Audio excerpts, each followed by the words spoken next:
Hi, Misha here. And this is Jake. And it's time for a slightly belated Q&A. We probably should have done one a couple of weeks back, but we've both been busy and the gun world has been a little quiet, at least on actual gun fronts. There's been some legal kerfuffles, but guns have been pretty quiet this fall. Yeah, the virus leading up to it, plus all the political stuff, it seems like gun manufacturers are slow about releasing new things, and even current production stuff is restocking. Yeah, slowly being meted out, but then everybody's buying what's out there already. So yeah, not much new stuff to talk about right now in the gun world. No, I've been selling a lot of the Mark-on-Mar Setme's and Arsenals. Arsenal has kind of not really had a lot of new aside from the Sam 5, which I was super excited about, still am. But they have released a few ones we'll talk about throughout this video, re-released or had them come back in stock. But yeah, oddly quiet from places like Century Arms. Yep. So I'll just jump right into it. By the way, $1 and up a month, if you join our Patreon, you can ask questions, and we usually have an open thread that we kind of get to every 2 to 4 months. By the time you see this, there will be a new one. We'll have it posted in the description or in the comments, one of the two. So yeah, we started getting questions for these back in September, and with everything happening, we're about a month behind in recording. So keep that in mind with some of these questions. To start off with, Frankie says, do you think the Hughes Amendment or the NFA has any real chance of being repealed in our lifetime or ever? No. Also no.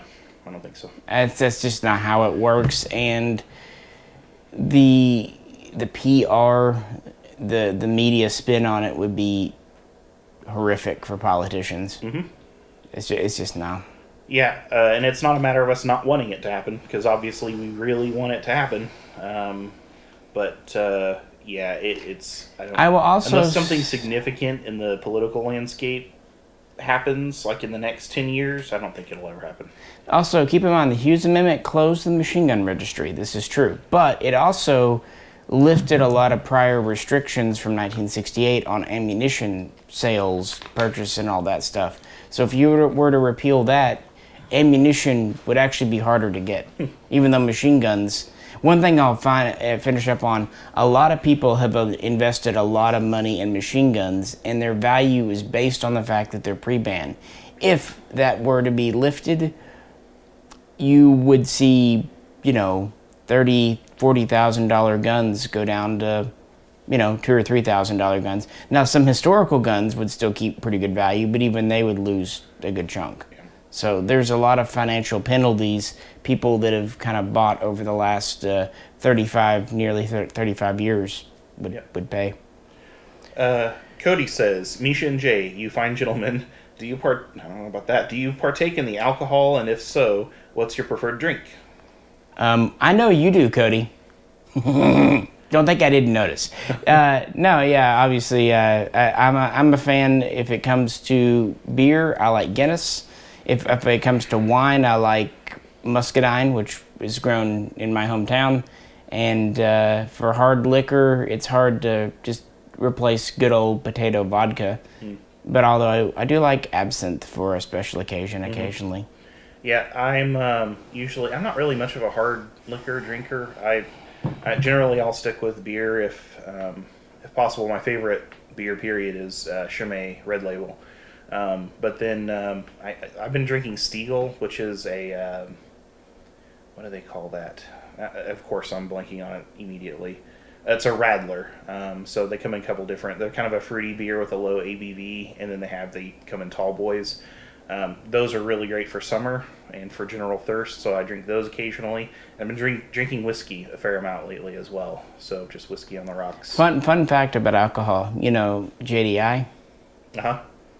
The same person who owns it also has an import license for alcohol and brings in like boutique alcohols from Europe. I didn't know that. That's funny. Yeah, of course, it's like he has one. I can't even imagine the ATF agents like, oh, what are we here for today? Is it the firearms or the alcohol? No, tobacco. We decided to pick that up too. Right. Why not? Yeah, that's funny. Yeah, I've been drinking some whiskey lately, but mainly beers. That's what he just brought over some single malts from Scotland. Oh, nice. Yeah. Bill says, fellas, is the only difference between the Arsenal milled SAM 7 fixed stock and the SAM 7 SF side folder the rear trunnion on the SF? I already own a SAM 7 fixed stock, and I'm thinking about maybe picking up a side folder. Thanks for all the great YouTube content. When first heard this question, my reaction was good luck. If you can find the rear stock, you're doing better than most. People have actually bought the SAM 7 SF just to get that rear thing. It's not a trunnion. It's part of the receiver. It is... Because it's milled. Yeah, it is put on at the factory and then put together as a block, but it is its own whole unit, and finding that would be nigh on impossible. On top of that, you would have issues...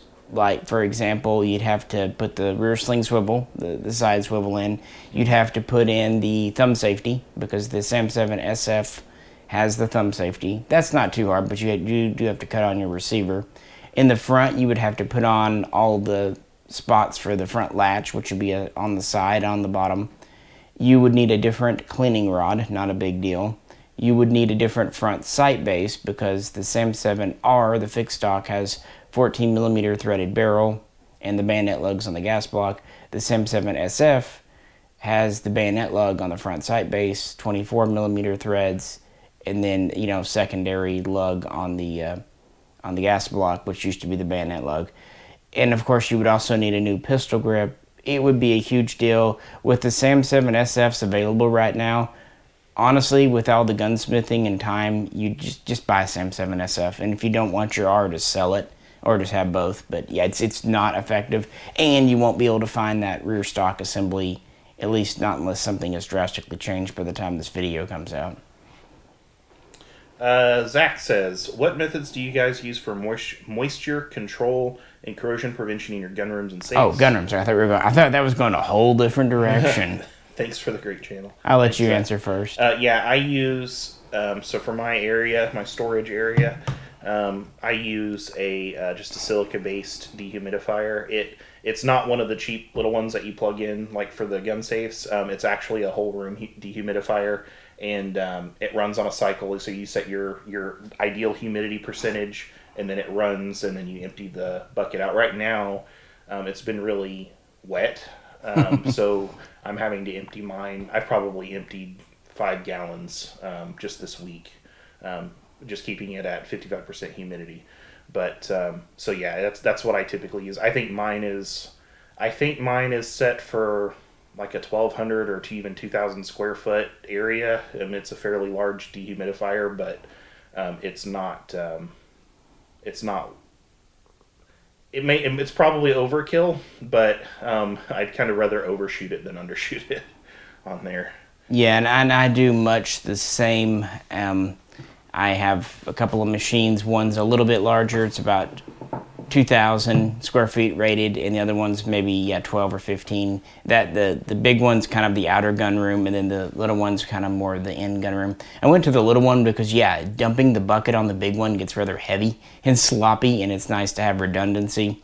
But the machines are the only way to go. I did, when I just had gun safes, I tried using like the golden rods, you put in your safes, or the desiccant packs.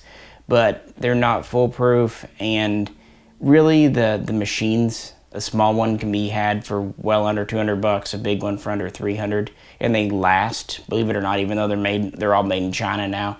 They last quite well. You can either wash or change the filters, and although mine's starting to smell like old woman basement just because of all the gun pouches that it's been dehumidifying.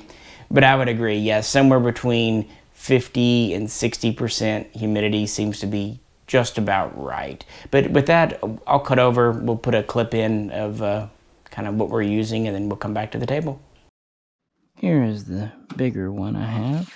It's a bit old now, but it actually still works quite well. This I keep in the outer room, and occasionally it moves around if we need dehumidifying in another location.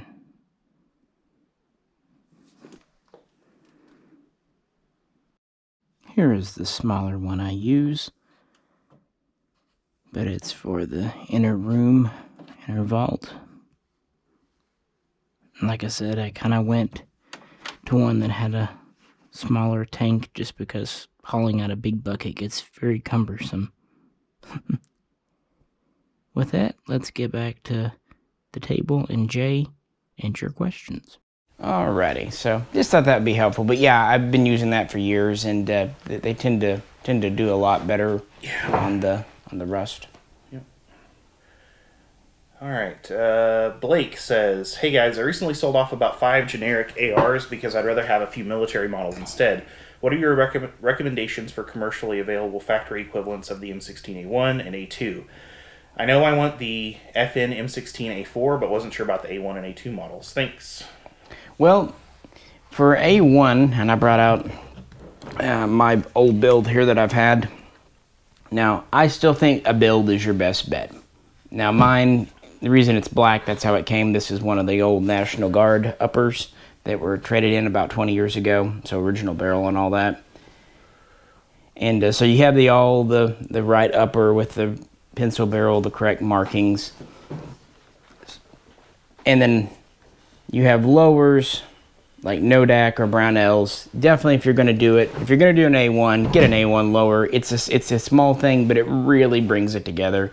Ditto for like having the right pistol grip, the right buttstock. I don't know, as far as buying an A1 rifle, I would say your Brownells about it.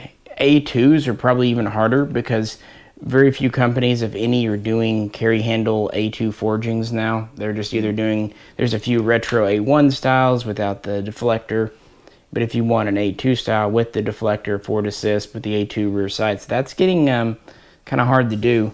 That said, retros, A1s, A2s are a lot of fun. I like the A1 more because it retains that lightweightness that it was originally meant to be. A2s are getting a little clunky, and of course the only real difference is, as we kind of said in a recent video, between the A2 and the A4, at least for a civilian, is removable carry handle versus fixed. So yeah, it's kind of up to you. Yeah, once you get an A1, you might feel like you don't really need the A2. Yeah, it's kind of just like maybe an A1 and an A4. If you can always do a class, because the first A4 is carry handle, standard plastic handguards, so you could just do an A4 like that. Like the Colt AR-15A4. I mean, that's one of the accepted configurations that the military accepted them in. Yeah. Yeah, my recommendation would be for the retro stuff would be the Brownells retro stuff. I did the same thing you did. I had a bunch of just builds that I made, and I ended up kind of flipping those over the years, and then just investing in a Colt, the M4A1 clone that I have, and then a couple Brownells retro guns. And I have an original Colt, what is that, 5920? What is the R15 type? Okay, you have a 6520. 6520. And I've got a 6320, which is, yeah, I mean, it's hard to go wrong with Colts because they're just, yeah, and of course now they're getting harder. But the FNs are really good too. I kind of went with the Colt M4 just because, A4 just because that, plus it was kind of a good base for a project. Yeah. But the FNs are solid too. My M16A4 is just a clone that I built off of a PSA M16A4 style upper with an FN barrel in it. So that works fine. Mine has a laser that can hurt people now. Yeah. It's like from Star Wars. Ryan says... I will say one thing. Yep. On the retros, you might want to build one. They're a lot of fun. Retro guns are a lot of fun to put together yourself. Personal taste. Yep. Ryan says, what are the chances of the PSA AK-74 being a successful rifle in numbers and quality and not just another flash-in-the-pan 74 builders? What do you think? I think if anybody has a chance of being successful with it, it would be PSA, because they've seen a certain amount of stick-to-itiveness as far as going through generational changes and updates and making sure things are running right until the reputation is fixed on them. So I think that's got the best. They have the best chance. I don't really know, though.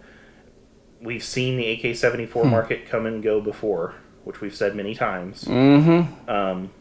And that's not That's not a manufacturer thing. That's not an importer thing. That's a American commercial market thing. Supply and demand. Yep. So if that market has changed like the internet says it has, which that's the biggest thing, is everybody in the comments wants one, and how many people are actually buying them, I don't know. Obviously, PSA right now is constantly sold out of them, which they're always sold out of usually most of their stuff. So and it does seem to, surprising. at least at the beginning of December, it's still pretty small batch production.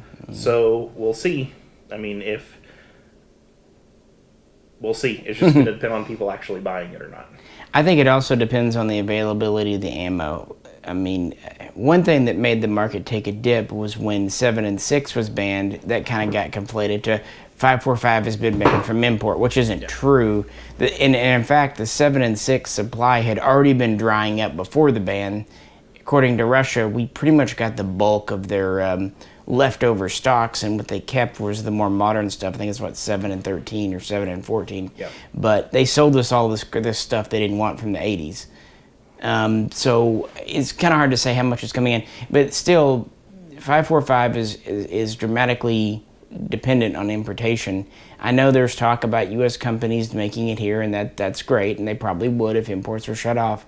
But we still get the majority of our commercial 5.45 from Europe and whatnot. Sure. Ukraine's not really a viable source for ammo because they really just don't have enough ammunition production to satisfy their own needs, much less ours. Right. So I don't really look to them.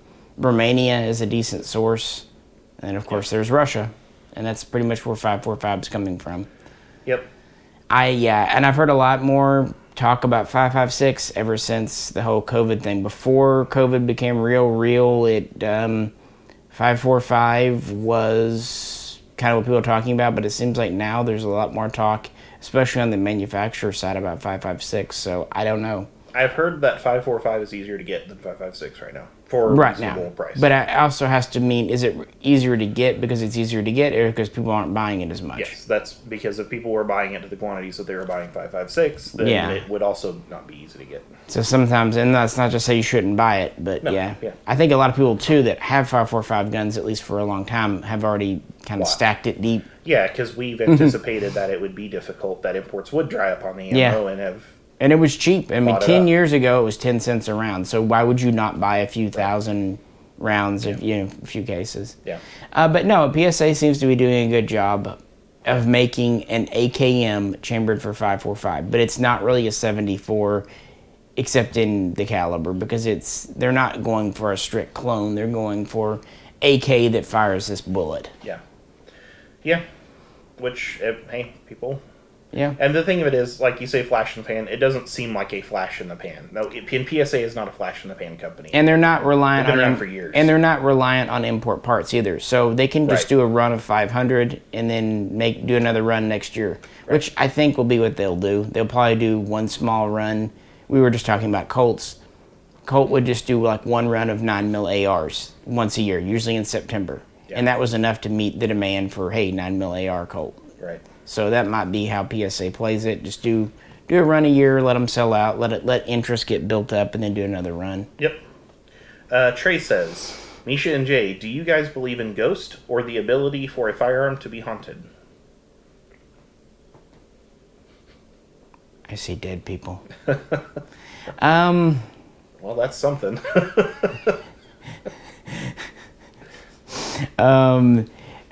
Do I believe in, strictly speaking, haunted guns? Probably not, but I have picked up guns before that don't feel right to me, and I can't put my finger on it. But I picked up I've had a couple of like PPKs and K98s and things that I just don't feel comfy with. Yeah. And the same thing goes for some of like the trench-arted Yugoslavian 59, 66 SKSs that we know were used more in the second line role for not direct combat. Yep. So there have definitely been guns that have an air about them, a spirit about them that I just don't find personally comfortable. Right. But that's me with the historical point of view. Yeah. It's not saying literal, and it's not saying I don't like people or have a thing against people that like them. It's just we all have our... Yeah. Yeah. comfort levels. No, for me, it's a piece of metal and wood. Yeah. And as soon as you cut the stock back and chop the barrel down and all that, it's now your hunting rifle. So the ghost pops up and it's like missing an arm and a leg. It's like, what did you do to me? You're only haunted by the ghost of the K98 that you chopped up to make right to make a sporter out of. The ghost looks like Darth Vader. It's like a cyborg. Right. Yeah. But we see what you're saying. I mean, because they're definitely, because guns carry history with them, and sure. I mean, that's why I like a lot of these guns, but you can't detach it completely. But a gun is just an object. Yep. It is what you make of it. Justin says, what, if any, are the differences between the Norinco NHM90 and its sibling, the MAC90, assuming both have squareback receivers? Is one considered preferable over the other for potential D-band conversion? Thank you for your very informative videos. And we've done several videos on Chinese kind of pre-band, transitional, and post-band, so you might check out the playlist.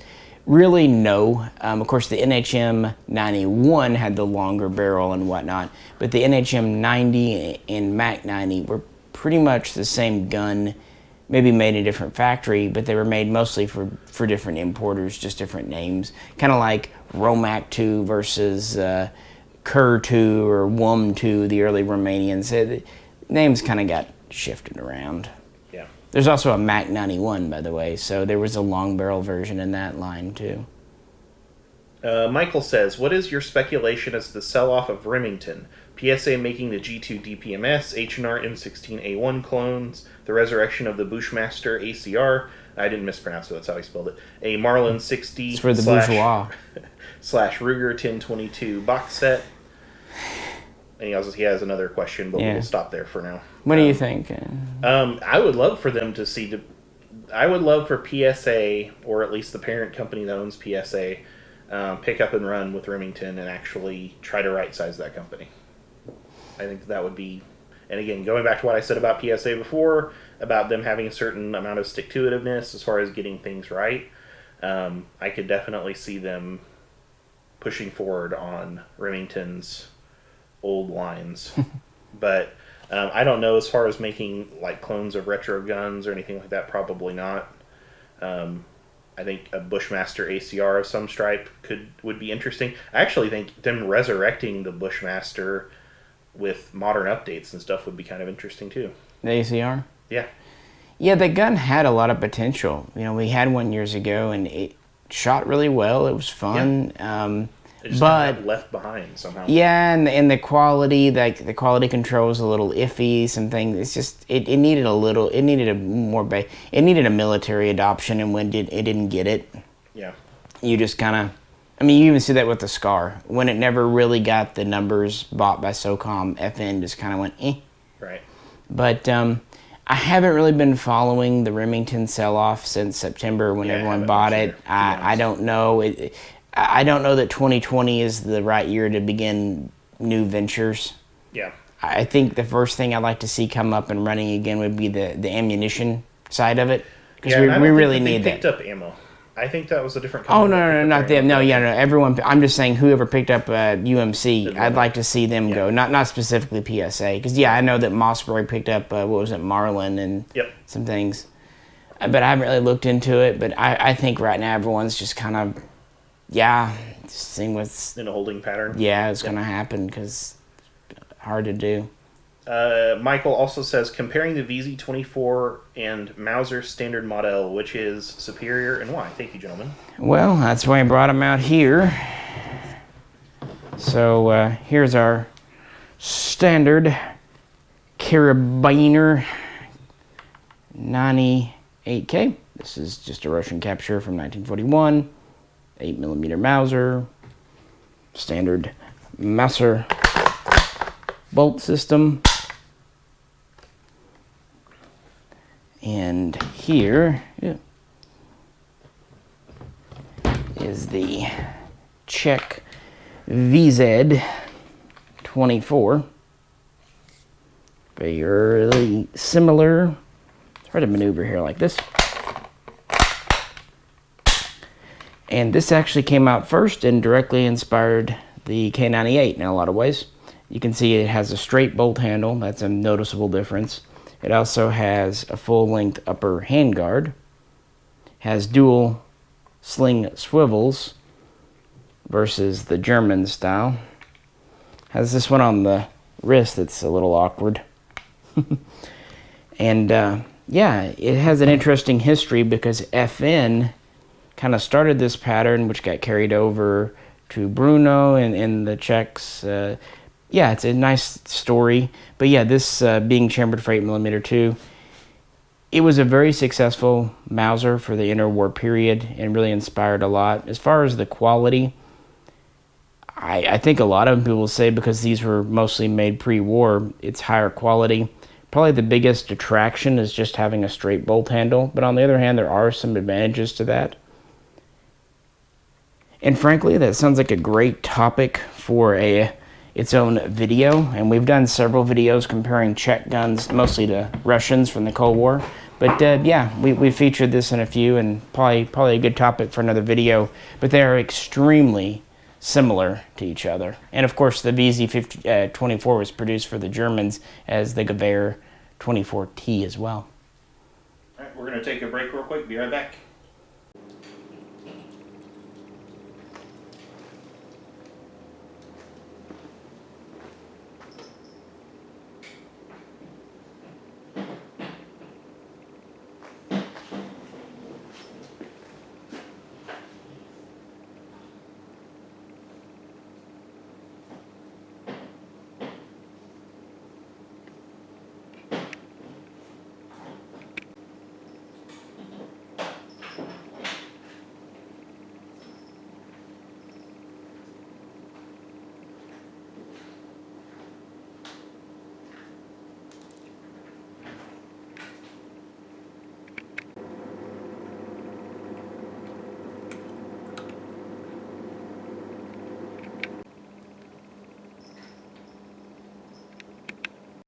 Alrighty, let's get back into it here.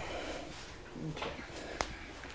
We'll push this back up real quick. I was opening up a model of a Draken fighter. Swedish planes are cool. I had to order some parts on Numeric, and I needed $10 more to get free shipping. So I added a $12 Swedish helmet on there. See, I usually either go for mag pouch or sling because you can always use either of those too. Yeah. Helmet works, yeah. Yeah, well, I didn't have one. So now I have a Swedish helmet. Why not? Okay. Alright, so we left off at questions about VZ24s and Mausers. Tim says, you both have amazing firearm collections, so another gun fantasy question for you. You have inherited a firearms manufacturing facility. You have the staff and machinery to produce your own line of high-quality firearms, ammo, and magazines, and have the agreements to produce any clone in any caliber. The only catch is you only currently have the capacity to design and produce 3 firearms. Which 3 would you produce for sale to the public? I mean, assuming we can just have blueprints. Yep. And we've had similar questions like this, but I would say the Japanese T64, the FAMAS, of course. One more. Let me think. I'll let you pick 2, and then I'll pick, and then you pick. Number 1 for me would be an actual SVD. Number 2, an RPK. I probably would just stick with the 7.62x39 RPK since we have to limit. Like a 5.45 would be cool, but I think the market would be a lot bigger on a 7.62x39. Oh yeah. Which flavor, like? Because there's a few different. Just fixed stock, bog standard Soviet Russian copy. Gotcha. So basically, like what we potentially could have got from Molat if Molat had been not sanctioned. Yeah.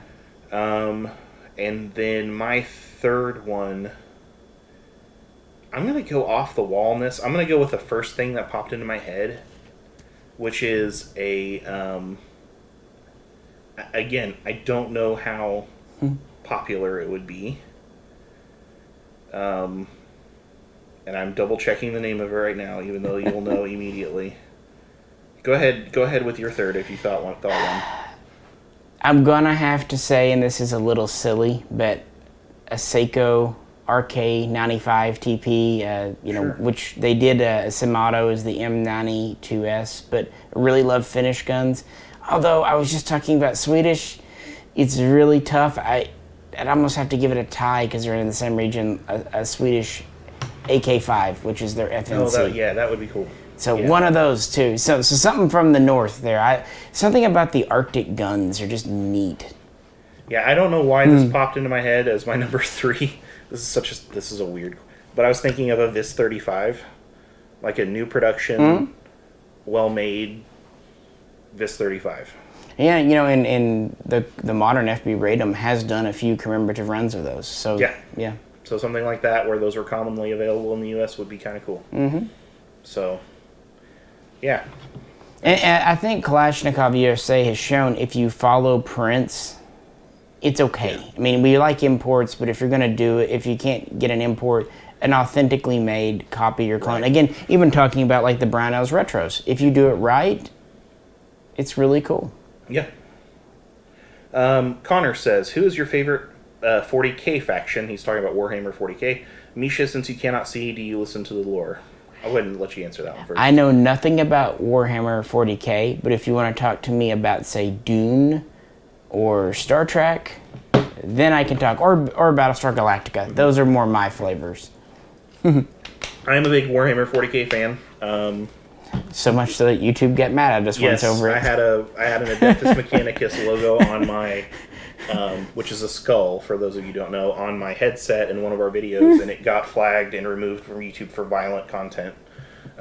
So, anyway. It's like, we've been on this 10 years nearly, and we've only had a couple of issues with YouTube, and it was funny, the one I was over Warhammer for it, yeah. Yep. I didn't get started in it, though. Like, I don't have any of the miniatures. I've never played the tabletop game. And it's not that I haven't wanted to, it's just I've never been around people that played it. So my first exposure to it was the Dawn of War series on PC, and I've played a lot of the other PC games since then. But that got me into liking the universe and everything that those were set in. I started reading more about lore. I started reading novels. I'm reading through some of Dan Abnett's stuff right now. I've read a lot of stuff on the Lexicanum and short fan films and all that. So I really like the universe and lore of 40K. You did ask us what our favorite 40K faction is. Mine is the Imperium. I think Misha's would be the Orcs. I think that their tone, they're kind of a more comical tone. I think that would appeal to you. So I'm picking yours as Orcs. Okay, yeah, we'll go with that because I have no idea. Yeah. The Orcs everything is very dark and grim. Like they call it grim dark, right? So everything is if it has lots of gallows humor, then I would definitely like it. And that's the thing is it's all very grim and dark and gritty and serious. But then you have the Orc faction, who their whole thing is, for one, they all speak in Cockney British accents for no reason. And then all of their technology is based on stuff they could either steal, or they just hit things together enough times that it finally works. It either works or it explodes. So it's basically like the movie The Death of Stalin. Yes, right. Sweet. Yeah, I'd like that. They're just they're that's my faction for you that I picked for you. Why not? Matt says, "Hi Misha and Jay. I hope you're both doing well. You too. Thanks, Matt. I was wondering, what is your favorite handgun to shoot, and do you have a favorite pistol caliber outside of 9mm? Thanks and happy Thanksgiving." Matt emails me once every 3 days, it seems like. He's bought a few things. I'll let you go first. So yeah, I've already talked a bunch on different videos on my Walther PPQ is my favorite handgun that I shoot, period. It is a 9mm, but so to keep things interesting, I figured I would pick my second favorite that is not a 9mm in 9x18 Makarov, which is this Bulgarian Makarov right here. Something about these, for some reason, shoot very naturally for me. Like the very first time that I shot a Makarov was an East German Makarov of Misha's, and I was hitting clay targets at 25 yards just right off the bat with it, and I was kind of concerned with it being a double action trigger that I have problems. And then the Bulgarian Makarovs and the other type of pattern Makarovs like this, the Soviet or the Russian pattern Makarovs, unlike with the P64, are not very snappy. The recoil is not unpleasant. It's a really fun gun to shoot. It looks really cool. It's very Soviet era cool. They don't seem to do a lot of like slide biting or hammer biting they really either. don't. I mean, at least compared to other guns of that era. Right, and they generally fit my hand pretty well as well. So usually decent triggers in single action. Yeah. And the double action is okay, but yeah, really fun guns to shoot and very iconic. And so I do shoot my Makarov quite a bit. And you can buy replacement springs or even polish the triggers, because what's nice is they're just old-fashioned machined steel. The whole things are just dirt simple, but mechanically they're fascinating because almost every part does a couple of different duties. Yeah. The reason I brought the Tokarev out is he was kind of going back and forth, so I thought, well, they're both to hand, so yeah. So you're saying for your modern favorite gun, still probably the Poopy Q, but traditional Makarov. And I really like Makarovs too. That's really my early introduction into handguns. But I really like the Tokarev, and so just to be a little different, I'll say that. It's probably my favorite old school gun to shoot. The triggers are fun. The recoil is just so, you can feel it. You can tell you're really shooting something, but on the other hand, it's not at all punchy. I could shoot 200 rounds in a row and not have it all a sore hand. And I don't know, the grip's a little weird, but it's weird in a cool way. Vertical serrations and vertical grip. It just feels like you're holding a piece of communism. Yeah. And they too are just a simplified design, whereas the Makarov is based on the PPK. This is based on the Browning 1911 and the Browning 1903. The shape is kind of 1903, but the lock work is more 1911, but simplified. And I think it's really cool that there's no screws in this gun. Yeah. So. Yeah, I went back and double checked my top 5 favorite handguns, and the Makarov was my second favorite on there. As far as my number one. as far as modern guns, I'd have to say that the PPQ is pretty high up the list for me as well. Although I have been impressed, just on the shooting terms, with the SIG P20, 320, the M17. It's a nice gun to shoot as far as a modern gun, and also the polymer frame Jericho 941. Yep. So. I'm a big fan of my Beretta, the Beretta 92X. I guess it's M9A3 is what this one's called. But yeah, I really like that gun too. Yeah, I like has a slimmer, because they're really like shooting the Beretta, but I have not tiny hands, but not big, and I can manage an M9, but the A3 is a little bit easier to manage. Yeah. Lucian says, "Hey guys, hope all is well and everyone is healthy." Thanks, Lucian. So far, so good. Nowadays, it's common to see optics on AKs, but were any glass optics fielded on the AKS-74N during the late Cold War era, or was the scope rail only used for the 1PN58 night vision optic? I know of a few instances of RPG scopes being used during the Soviet-Afghan War. RPG. He says RPG scopes. Okay. But was there any other optics that were adopted and fielded? Man, sorry for reading that horribly, Lucian. Bonus question: what would you consider a fair price for a Russian captured K98 nowadays? Okay. And again, I can't see photos, and a lot of things were done ad hoc during the Afghan wars, a lot of wars of that nature. But the rail was definitely intended for their night vision, but of course, I'm sure a few optics migrated to it. But this was the 80s, and it was the com block. Magnified optics really hadn't hit yet. It just wasn't a thing. Of course, the SVD had them, PSLs had them, but it seems like they were used pretty much on an ad hoc basis and kind of just thrown on. Yeah. Did you see anything in photos?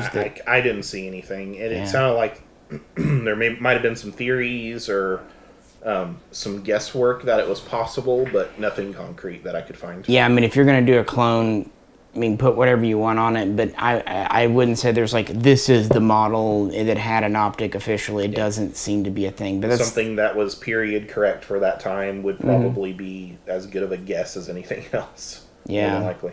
But that's not really our bag, especially mine as optics. There are channels that's what they do. So. Yeah, and I don't. I mean, I do optics, but I usually will buy. I'd rather have a cheap modern optic in most cases than an expensive, 50-year-old optic. Yeah, optics don't age well. Yeah. Like, I mean, both physically and just, I'm sorry, technology has progressed so Right. far. That's one of the areas, yeah. So as far as K98s, again, brought out the Russian capture. When these started coming in, a little over 15 years ago, people kind of denigrated them because a lot of them have the Russian bluing. They usually remarked the stocks, revarnished the stocks. They sometimes pulled out things like the capture screws.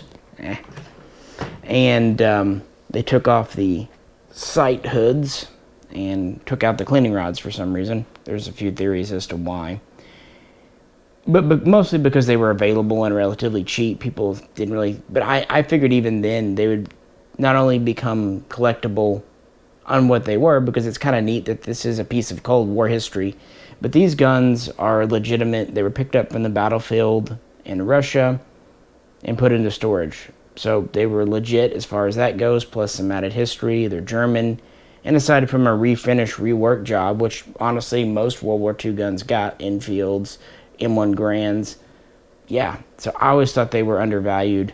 It seems like today, a decent one, unmonkeyed with, reasonably matching as far as at least being force matched, they're $600 to $900. Again, make and model make a huge difference. Bore condition matters. That's another good thing about the Russian captures. If a gun had a really sewer pipe bore, they didn't do it. So usually you can be assured that at least the bore is okay in them, if not mint and whatnot. But I really think they were hidden gems for a long time, and I really like the Cold War history of them. Dave has 3 questions for us. Okay, let's do one at a time there. Number 1, pre-1990s, did Russia ever make a crank in 7.62 by 39, even experimental? And this is probably why you're asking it, because Arsenal recently had some more SLR 107 URs, 107 51s. This is the crank. Helps to take the safety off. In 7.62 by 39 with their new enhanced trigger. Yes, Russia did experiment with 7.62 by 39 cranks. In fact, a friend has a parts kit. I don't think it was ever full production, but they definitely made quite large numbers. And I believe a lot of the work was done at Izhevsk, not Tula, who actually did more production. But they made enough that a few parts kits are in the USA. And they're a little different, like the handguards look a little different and things. They're still made of wood and whatnot. And then, of course, Bulgaria has produced them, milled receivers and stamped like here as well. So even though they weren't like major adoption, they did see, because at that time 545 just was not as popular on the export market as 7.62 by 39. Look at the AK-103. Russia has sold a lot more of those to export customers, to militaries, than they ever have the AK-74M or anything in 545. So they knew that for export, keeping something available in 7.62 by 39 would be a good idea. Number 2, being blind, what are your dreams like? Pornographic? I don't know. Number 3. What are yours like? I don't know. I understand the point of the question. I don't know how to really answer that succinctly. Do you dream without vision in your dreams? No, not exactly, because when you create the world around you like you do in a dream, you know what's there. So it's more like if you had fingers everywhere, maybe, because I know what's going on, and I guess I just feel it. But when I think of my dreams, like people are there, but I guess I don't really think about faces much. So now I'm picturing you say fingers everywhere. I'm just picturing like the biblical description of angels with like a million eyes and. Yeah, kind of. Do you have any interest in Two River Arms Tabuk AK, the clone of an Iraqi clone? If not, why not?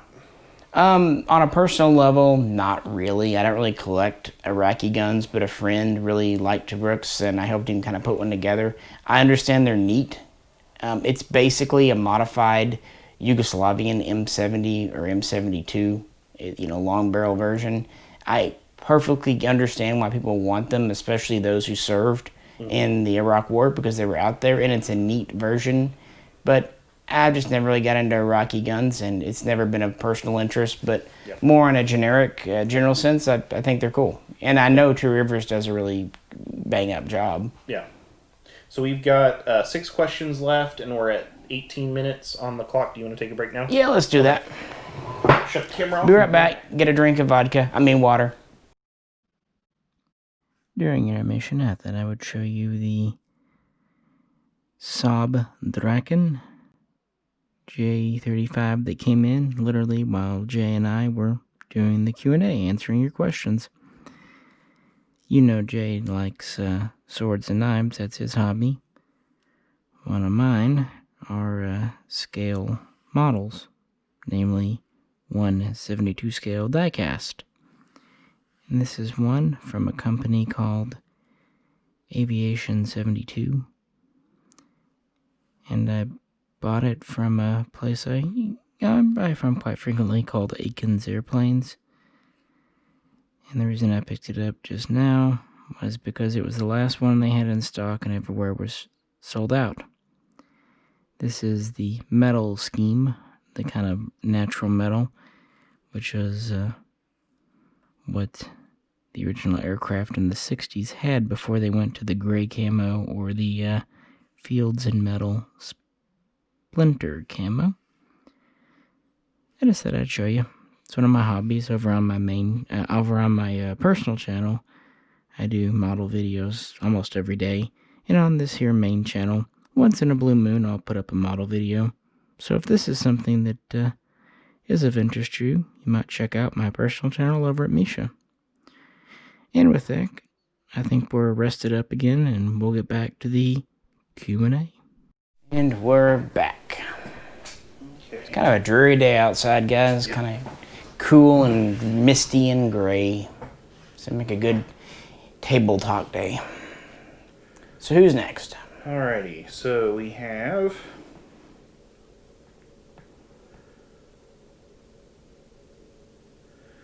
Okay. Michael says, I'm always impressed with the guns in your collections. I haven't had much luck finding interesting older rifles at local shops or shows. Without giving away too many secrets, do you have any advice on where to look to find some of these collectible older rifles? I'm mainly talking about imports from the 80s to 2000s. Funny, before you said 80s to 2000s, I was thinking, bolt actions or older pistols, but I guess, the 80s and 2000s. So you're talking more like probably pre-ban or 90s era ban rifles. And not really. There's not one place that specializes in them. For older guns, I've bought more than a few from that seller on Gunbroker out of New York, Larry Schrazel, or whatever. Azel Schrazel is his name on the Gunbroker there, but I've bought from him.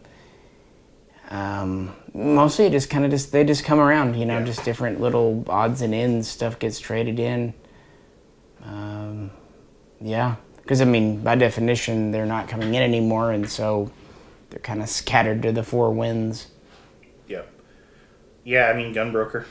Yeah, pretty much. If I really want something, that's what I do. And my advice on Gunbroker: if someone has something up for $3,000, and you think it's a little, don't lowball them too much. Negotiate, but don't offer them $1,500, thinking you can come back and negotiate at $2,500. If you want to spend $2,500, just offer them $2,500. Yep. Yeah. Second, on some of your videos, you talk about imported guns coming into the country with sporter stocks, then being converted before they sold. Any idea what happens with all of those sporter stocks? There must be tons of them. Maybe we could convince someone in government that they're filling up landfills, and for the environment's sake, we should do away with these silly import rules. Well, a guy can dream. Thanks for the great comment. Here's a kind of a chote style that would have been used on the Hungarians. This is in my parts pile. Some of them, they just kind of get tossed in piles. For a long time, they went to California because they allowed these thumbnail stocks, but then they plugged that. So that was another thing. But a lot of times, too, Century Arms does this, or at least used to do this. They would box them back up and ship them overseas again, and they just get recycled over and over. Yeah. And sometimes they're just so chintzy and crappy, like the ones that come on the Pioneer guns, the Polish Pioneer AKMs. They're literally just a board with a hole in them, and they just obviously get thrown out. So sometimes they're just kind of meant to be disposable, sometimes they're recycled, and sometimes, like this one, they just sit in parts bins for 20 years. Yeah. I've seen odd lots come up in like Apex or CDNN or Numeric or wherever else of sporter stocks, and they have loads of them. They're usually like $3 or $5, all the same type, like Saiga sporter stocks and all that stuff. Some of the nicer ones I've seen have been like the checkpoint guns. Their skeleton stocks actually look neat, and the WBP ones aren't bad. Yeah, I think the WBPs are pretty good too. Yeah. Travis says, recently had a close call at the range. Steel cord 54R. The core bounced straight back about 95 yards and zipped past me with a loud zip/hissing noise. Pretty scary. What, if any, close calls or accidents have you guys had at the range with firearms or with firearms in general? Thanks and keep up the great work. That's the one I meant to grab. I knew there was one more. The French. The French, yeah. Twice now. 2 different people, 2 different times. Someone has handed me a French Melee 1935A and swore it was unloaded. And then I pulled the slide back and a round flew out. I don't know what it is, but that's happened to me twice in the last 5 years with those guns. And that ammo is actually really rare, which makes it even funnier. Right. But it goes to show you, always check, even with old guns. And one of the guns was so gummed up with Cosmoline that I had a hard time pulling the slide back. But I wouldn't have wanted to risk it that old ammo plus Cosmo would have been a safety. Right. Yeah. The closest thing that happened to me is when we were working on one of your kit builds, just trying to, not working on it, like trying to build it, but just troubleshooting it. Mm-hmm. And went to let the bolt go home and didn't know that the trigger group had started to come loose from the gun. It was a Sten. You're talking about the Sten, right? It might have been the Sten. I don't remember. It's been a while ago. But I was looking. I had the gun like at my waist, pointed down range, and was looking at the bolt whenever I let the bolt go home. But it had hammer follow because of the trigger group working loose. Ah, yeah, that wasn't the Sten. What was that? I don't remember. I think it was a 9mm. Gotcha. But then it did a 3-round burst and sprayed powder all over my face. And that was the scariest thing I think that's happened, is that just going off whenever I let the bolt go home. But I was pointing down range and everything, so it wasn't there was no issue other than it was just that was the closest call that I've had, I guess. So yeah, I was thinking about the Sten years ago, and I still have a scar on my thumb where the Sten, it was an old Catco Sten, and well, Stens are always known for being finicky, and it fired when the bolt kind of went home. I remember that. Yeah, I think that was, that was the scariest. That was young days, learn, but even then everything was okay. But there's not been much in the last probably 6 or 8 years for me that I could really point to and go. There's also when we were at the range when someone didn't realize, and it wasn't either of us, it was someone else who was there that didn't realize the P64 had a lightened trigger spring and shot a hole in the people have actually, I think, asked in a video or two about why there's a hole in the someone did not have their finger off of the trigger whenever they let the slide go home and then put a hole in our shooting bench. Yeah, they were raising it up to shoot and were getting in position, but were put a little pressure a little too soon. Yep. Keep your finger off the trigger. And the last thing I can think of was we were picking up a gun collection a couple of years ago, and guy was getting a 1897 Winchester out, and talking about how it slam fires, and I asked him to check it, and he goes, well, let me unload it. So he was unloading it, even though we had just been talking about slam fires. Finger trigger, doing that. And I was sitting in there. It wasn't with Jay, it was with someone else who drove me. This was across state lines, picking up the collection. Like I said, we were sitting in the living room. He was in his gun room, which was a room over, and we hear him unloading it, and then we hear boom. And we both look at each other and go, is that what we think it was? Because he's in an insulated gun room, so it wasn't ear-shatteringly loud. And we both just kind of sit there and we're like, who's going to go see if that just happened, if we have to call someone? And then, of course, he walks out and goes, don't tell me you haven't done that all the time. And we were like, no, we've never had an accidental discharge in the house like that. Ever. But you got to be careful. Things Yep. happen. You think you're the safest person in the world, and something happens. It only takes a second for it to mess up on you. So just got to be careful. All right. Matt says, Misha, sometimes I get frustrated with my job and dream about starting a business. My most recent idea was to import and sell nothing but 9mm online. I've been in merchant services for many years, and I bet I could secure a great deal there, and how to set up and how to set up an e-commerce site. I was bored and looked into ATF's license import, and I actually own a warehouse. Long story there. If I were to do all this and import, say, 1 million rounds of 9mm, what kind of margins can I expect on ammo in both the short-term market conditions and long-term? I'm not really the one to ask. I'm not an importer, and what I know about importation is to do with firearms. Ammunition is a whole other thing because it's a chemical, it's a destructive, it's hazmat. They obviously can be imported, but for one thing, you have to pay up front and wait, and you have to find it, and then of course you pay tariffs, taxes, transportation. Is probably actually more expensive than with guns because A, they're heavier, B, again, hazmat. So the transport cost is going to eat you alive. And then warehousing could be a problem again because hazmat. I don't know your local areas, codes, ordinances, but you'd have to look into that. And by the time you did it, I don't know. There's a reason ammunition importation is not done widely. Yeah. It's a lot of stuff to it, and then just making sure the foreign supplier can meet. Yeah. And then of course liability. I mean, guns are one thing, but ammo manufacturer importers are very much liable if something is wrong.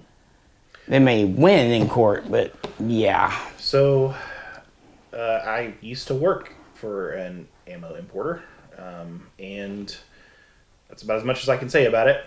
But I can tell you that your margins are as the third party in the U.S. are probably going to be pretty slim, and it really depends on timing, because whenever there's an excess, a lot of people are trying to sell off as much production as they can, and you can get a good price on it. But then also demand will be low then. So there's going to be an overrun in the market, and you're going to end up having to take your prices down to be able to actually sell your stuff. And there's one specific example I can remember. Again, I wish I could say who it was, but so you have to be careful about when you buy it. Like right now would be a terrible time to buy because people who are manufacturing ammunition can command a very high price for it on the reseller market. On the distributor market, because everybody wants it and nobody can get enough of it. Because if you buy it, you're going to sell it, and you're probably going to make money on it if you're buying it direct from a factory. It's just a matter of finding someone that was willing to produce it for you, that's willing to sell it to you in the quantities that you're wanting to buy it in. And right now, I don't think you could do it. I don't think you could find a single manufacturer that would be willing to sell direct ammo to you because there are so many people that want it right now. And they would see what it was going for here and jack the price up. Yes. The other thing, too, is so if you bring in, say, for example, if you bring in a box of ammunition that you pay $10 a box for, and you expect to flip it for $15, you also have to expect that at some point, people are going to want the same box of ammo for under $9 because that's what they can get it from other people for. But so you're going to be paying peak prices right now and potentially selling at peak prices from a cost standpoint. So your margins will be very thin, and you can end up in a negative margin situation if the market falls back out again in the future, which it could. So. Yeah, the thing is, you need to be a fortune teller because you need to know what's going to be in demand 6 months, a year from now, not what's in demand right now. What you need to do is buy the Remington factory in Lone Oak. Well, and much like with guns, politics play a role. For example, Zenith is no longer doing the MKE HK type guns because of politics. Yep. Similarly, like ZQI ammunition is became problematic because of all the political events in Turkey. Right. So you have to look at, or for example, just events like Romania. They've had issues like explosions in the factories over there, which there's so much out of your control. And again, you're paying up front for all this. So if it doesn't materialize, or if they decide they want more money than they originally negotiated, where are you going to take them to court at? With international stuff, there's no real arbiter to really go to. Long story short, right now is the worst time to try to do something like that if you were to. Yeah. The time to do it would be when you can actually when you can work direct with factories and get ammunition at a pretty low cost. And importation is just a headache, no matter how you cut it. Yep. Kaysen says, within our lifetimes, do you think we will see an individual firearms designer with the amount of unique and successful designs which John Browning produced? No. Nope. He was uniquely placed because of the Industrial Revolution, scientific advancements in powders. We're just not at that point in time. And we're getting to the point now where things are so advanced, one person can't do it. Right. You need teams, you need corporations to develop something. Yep. I mean, look at even the Glock pistol. It required a team. It wasn't just, Glock himself. Yeah, and unfortunately that was just that boom period. And you see it with other industries too. There'll never be another Ford. Yeah, and the piece, you could look at, the computer market and smartphone technology and all that stuff it's advanced very quickly, but unless you were kind of on the forefront of that, you're just going to be derivative of it from now on. Everything that you do is going to be based on something that came before you. Yeah. So, and that's basically what all modern firearms designing is. How do we take this existing system that someone else came up with and bolt a new style stock or trigger mechanism or recoil mechanism or whatever on it. Because at the heart of any gun is the projectile, the cartridge it's using, and those haven't evolved. I mean, They have evolved, I guess, but they haven't really had a revolution in cartridges. We're still using 9mm 45 that they go back way far. Yeah, caseless ammunition. That's the next. Yeah, they tried that. Yeah. G Bobby says, I just discovered that the STG 940 is a thing, and I wish I had one.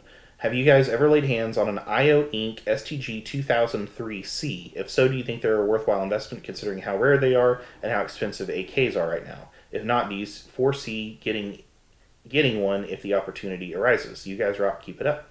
You can pretty much get one right now.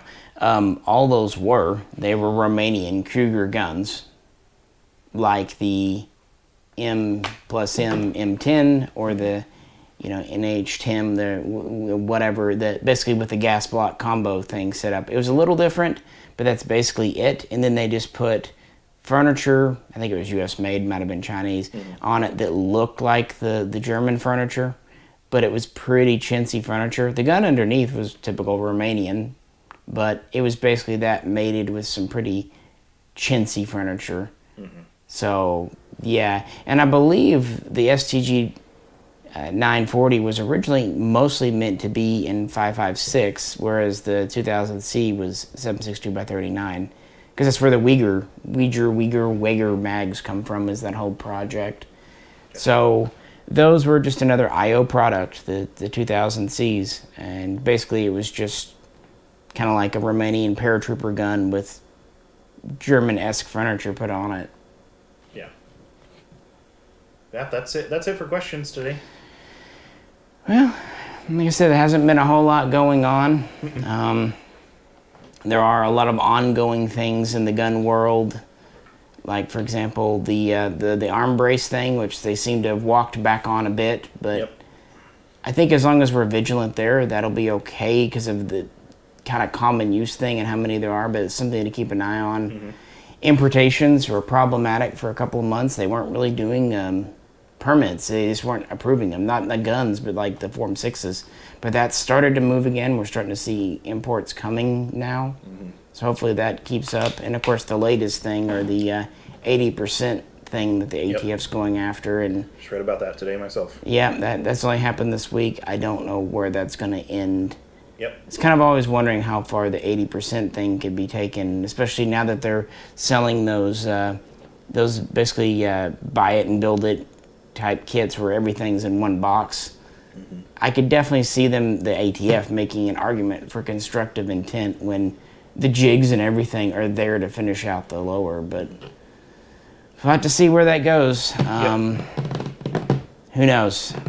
Yep. The best thing to do is be calm, but be vigilant, and certainly write your senator. Tim and I talked to our, Bozeman when all the stuff happened last month, and at least we talked to him. Yeah. For whatever that's worth. Yeah, that's the biggest thing to do is just keep an eye on. The biggest thing to do is really keep an eye on not just what's being said at its face value, but things that are being stuck in the bills, all that stuff. So paying attention to Military Arms Channel does a pretty good job of keeping people up to date.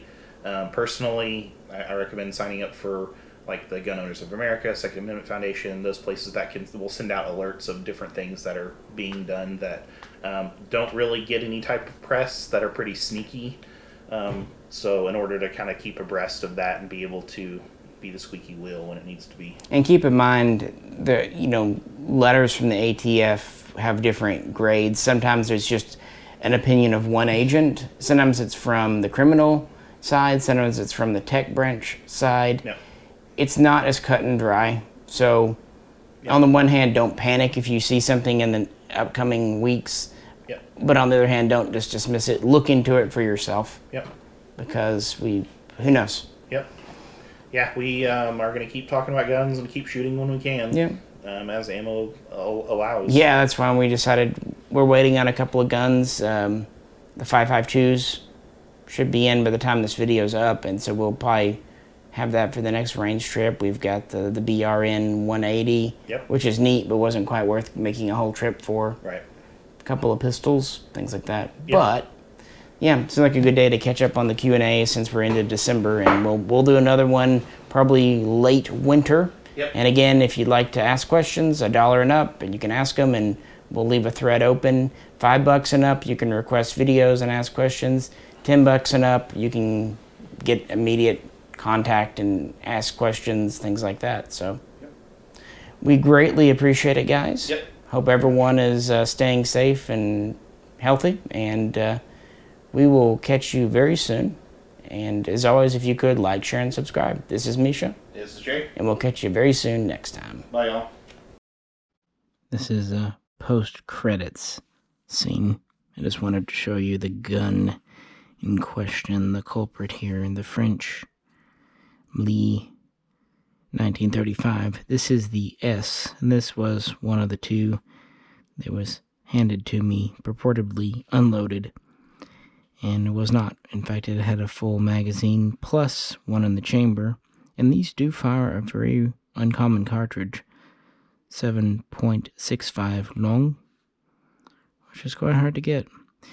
And this was the alternative gun, with the Lee 1935A being really the competition. These two were made at the same time, but this was the standard and this was the substitute. Maybe it's time to do a French handguns soon. What do you think? Well, again, we really appreciate you tuning into the Q&A. Apologies that it was a little bit belated, but you know how things have been this year. Jay and I haven't been able to meet up as often. Yeah, we're just getting through best we can. Hope everyone out there is being safe and staying healthy. Please all do take care of yourselves. And we'll continue making videos. Sound like a deal? You take care of yourself and we'll keep making videos for you best we can. And hopefully we'll see some new guns before New Year's. This is Misha, and Jan and I both will catch you very soon next time.